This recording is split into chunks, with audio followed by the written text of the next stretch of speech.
ഇന്ന് നമുക്ക് വന്നൊരു കംപ്ലൈൻറ്റ്, പമ്പിൽ നിന്ന് പെട്രോൾ അടിച്ച ഉടനെ തന്നെ വണ്ടി മിസ്സിങ് തുടങ്ങി എന്നുള്ളതാണ്.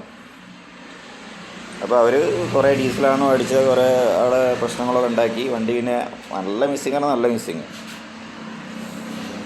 അപ്പോൾ നമ്മളടുത്ത് വന്നു.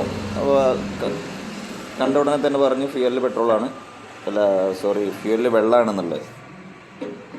അപ്പോൾ എന്താ സംഭവിക്കുകയെന്ന് വെച്ചാൽ, ഫ്യൂവലിൽ വെള്ളം സാധാരണ ഗതിയിൽ E20 പെട്രോളിൽ വെള്ളം മിക്സാവും. അത് ആദ്യം മനസ്സിലാക്കി. E20 പെട്രോളിൽ നമ്മൾ വെള്ളം ഷെയ്ക്ക് ആയി കഴിഞ്ഞാൽ വെള്ളം മിക്സാവും. സാധാരണ ടാങ്കിൻ്റെ അടിയിൽ വെള്ളം കുറച്ച് നേരം കഴിഞ്ഞാൽ ഹോൾഡ് ചെയ്ത് വെച്ച് വണ്ടി ഇപ്പോൾ പാർക്ക് ചെയ്ത് വെച്ചാൽ വണ്ടി വെള്ളം സെപ്പറേറ്റ് ആയിട്ട് കിടക്കും. പക്ഷേ അതല്ലെങ്കിൽ വെള്ളം മിക്സാവും.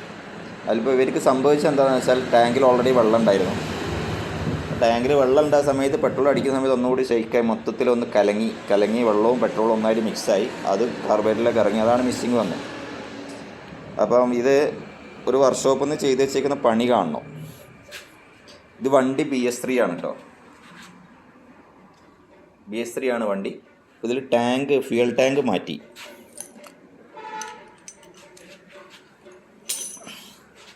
ഇപ്പോൾ ഫ്യൂവൽ ടാങ്ക് മാറ്റി ഇത് ചെയ്താണ്ടില്ലേ. ഇത് ഏതോ വിദഗ്ധനായ മെക്കാനിക്കിൻ്റെ പണിയാണ്, കുറച്ച് ബുദ്ധി കൂടിയിട്ടുള്ളതാണ് ഇത്. അതായത് പെട്രോളിൻ്റെ വാക്കം പുറത്തേക്ക് പോകണ പർജ് കൺട്രോൾ സിസ്റ്റത്തിലേക്ക് പോകണ പൈപ്പാണ് ഒന്ന് കിടക്കുന്നത് മുകളിൽ ടാങ്കിൻ്റെ ടോപ്പിൻ്റെ മുകളിൽ നിന്ന് വെള്ളം ഒഴിവാകാനുള്ളതാണ്. അതായത് ടാങ്കിൻ്റെ ക്യാപ്പിൻ്റെ മുകളിൽ നിന്ന് സെൻറ്ററിൻ്റെ ആയിട്ടുള്ള ഹോളിലൂടെ വെള്ളം ഒഴിവാനുള്ള ഹോളാണ് ഒന്ന് പർജ് കൺട്രോൾ സിസ്റ്റമാണ്. അതായത് ടാങ്കിലെ വാക്കം വലിച്ചെടുക്കുന്ന സിസ്റ്റത്തിലേക്കുള്ളതാണ്. അപ്പോൾ ഇത് ഏതായാലും ചെയ്ത ആൾ വളരെ സേഫായിട്ട് പെട്രോൾ വണ്ടി കത്തി പോകണ്ടെന്ന് കരുതി വാക്കം പ്ലഗിൻ്റെ അവിടേക്ക് വരണ്ടെന്ന് കരുതി വളരെ വിദഗ്ധമായിട്ട് ഇത് ബ്ലോക്ക് ചെയ്തേക്കുന്നത് എങ്ങനെയാണെന്നറിയോ? വെള്ളം വരുന്ന ഹോളിലേക്ക്. അപ്പോൾ എന്ത് സംഭവിച്ചു?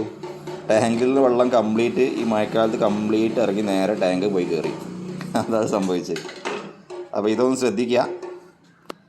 നമ്മൾ ഈ ഒരു കാര്യം BS3ൻ്റെ പെട്രോൾ BS3ൻ്റെ പെട്രോൾ ടാങ്ക് നിങ്ങൾ BS4ൻ്റെ പെട്രോൾ ടാങ്ക് ഫ്യൂൽ ടാങ്ക് വാങ്ങി വെക്കുന്നുണ്ടെങ്കിൽ അത് കംപ്ലീറ്റ് അങ്ങ് ബ്ലോക്ക് ചെയ്ത് വെക്കുക കേട്ടോ.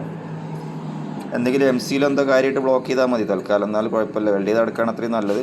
MCയിലിട്ട് ബ്ലോക്ക് ചെയ്യുക. ഇമ്മാതിരി മണ്ടത്തരം പണികൾ ഒരിക്കലും ചെയ്യാതെ നിങ്ങൾ ചെയ്തിട്ടുണ്ടോ നോക്കട്ടോ. ഇത് ആര് ചെയ്തതെന്ന് അറിയില്ല എന്തായാലും.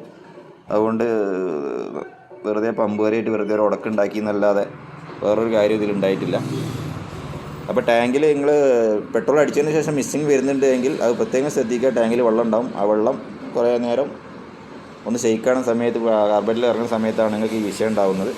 അതുകൊണ്ട് ഈ ഒരു കാര്യം ശ്രദ്ധിക്കുക കേട്ടോ. Okay, thanks for watching.